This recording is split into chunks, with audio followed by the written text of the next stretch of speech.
Hello, I'm Mr. Cre8ive, and welcome to the first episode of Maker Update. This is a new series I'll be doing on my channel called Maker Update that we're going to be talking about projects that I'm doing, projects that you guys are doing that you've sent me on Facebook, and much more.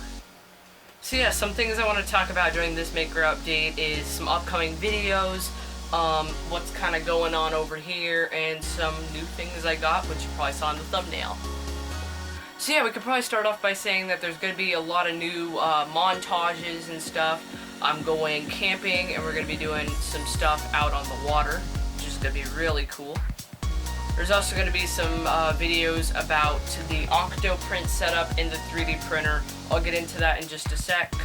We're also going to be talking about my home network and what I'm kind of working on with that to be able to create servers for this and servers for my computer, and also keep all the home networking separate. Those are some of the videos I have planned right now, but if you have any more, you can go tell me on my Facebook page or on the channel in my Discord. Both of those links are in the description below. So yeah, I kind of want to take a sec to talk about the 3D printer and what's kind of going on, because it's changed in like the past 4 videos. Okay, so I wanted to update you guys a little bit about what's going on with the 3D printer, because it's changed quite a bit. Well, first of all, as you can see, there's no control panel up here anymore. I put some electrical tape over it and moved it down here. I've also gotten an SD card extender and this power switch here. And the reason for all that is because I'm going to be building an enclosure around this, which you probably hinted at, because it's also mounted to this piece of wood, and there's also a piece of wood, and so it's probably going to have some big enclosure around it, and we're going to be mounting all the electronics on the outside, including, that's why the extruder motor is on the outside of the case too. I've also made the Teflon tubing way longer that carries the filament from the Boeing extruder. And as you can see, I got a power switch here. And I got my control panel all set up down here so I can use it on the outside of the machine when I have the box all built.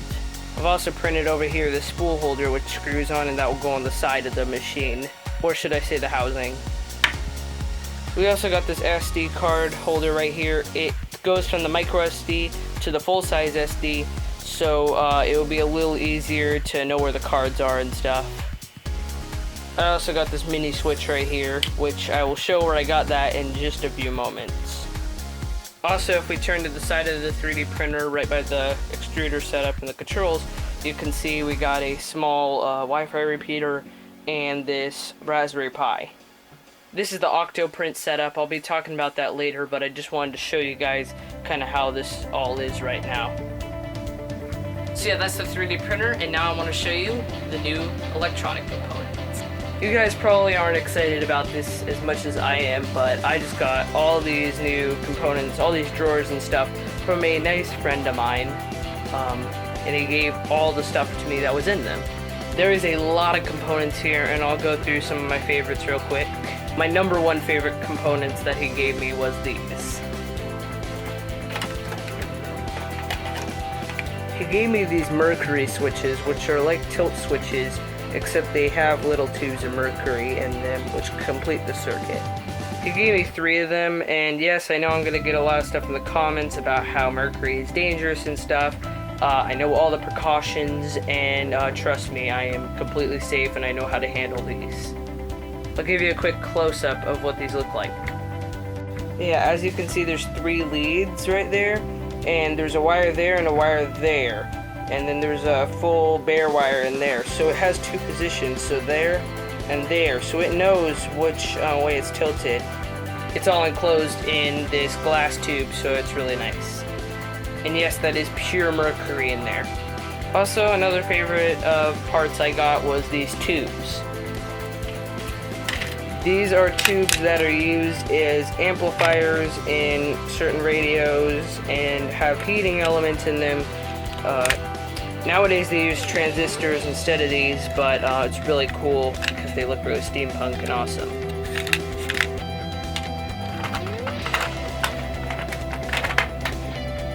And of course, I also got some cool radio crystals. I got a Texas crystal original right here. If anybody can tell me some details about these in the comment section, I'll give you a quick macro shot of these so you can give me some more information. Here it is, Texas crystals from Fort Florida, right here, and if you can tell me any details about these, what they were exactly used for, and if this is before Texas Tech and all that. I would really like to get a date back on these and maybe a price. If you want these, yeah, they're pretty cool. And yeah, oh, that's pretty cool, but I also got a lot of resistors, more resistors, even more resistors, some more resistors, some more bigger resistors, and another entire tray of calibrated resistors. Oh yeah, there's also some resistors down here. So yeah, I don't think I'll be running out of resistors anytime soon, but yeah, there's a lot of other cool stuff in here. I'll probably go over more of these components in the future, but really cool because this will definitely help me. Who gave these to me, you know who you are, and thank you very much. So yeah, I hope you enjoyed this Maker update. This is the first episode after all, and if you want to see more of these, be sure to like the video, and I'll see y'all in the next video. And don't forget to stay creative.